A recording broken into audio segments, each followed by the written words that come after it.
В преддверии Шага пройдет ярмарка выходного дня. У жителей Кызыла появится уникальная возможность купить национальную тувинскую продукцию напрямую от производителей. Заявлено больше 50 участников. Будут представлены национальная одежда, головные уборы, стилизованные дизайнерские наряды, аксессуары, сувениры, изделия ручной работы. И все это сделано руками мастеров Тувы. Хотели бы пригласить жителей и гостей города Кызыл на ярмарку выходного дня, который состоится 4 и 5 февраля с 10 до 5 вечера во Дворце молодежи.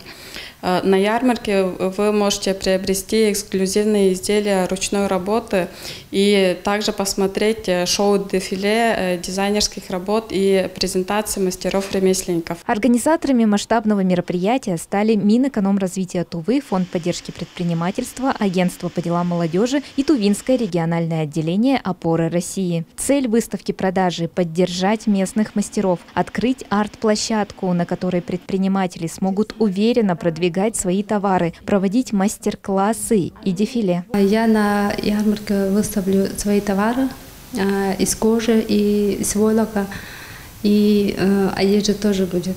Алдынай Оржак – одна из участниц ярмарки. Заниматься кожей и войлоком девушка начала недавно и сразу столкнулась с трудностями в реализации товаров. Ее опыт продаж показывает – спрос есть, но показать свою продукцию на широкую публику просто негде. Подобные ярмарки решают эту проблему и продвигают личный бренд. Изначально было хобби, да, вот уже когда начинаешь делать, придумываешь изделие, уже как бы начинается авторское изделие придумывать, тогда у меня проснулось желание заработать на авторских изделиях.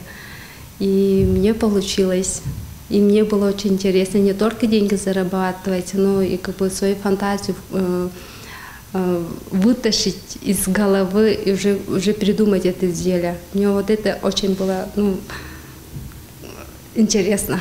Организаторы обещают обилие сувениров и подарков к Шага. Вы непременно найдете эксклюзивный подарок ручной работы своим близким. Выставку ярмарку выходного дня решили организовать в связи с отсутствием арт-площадки, единой арт-площадки наших мастеров.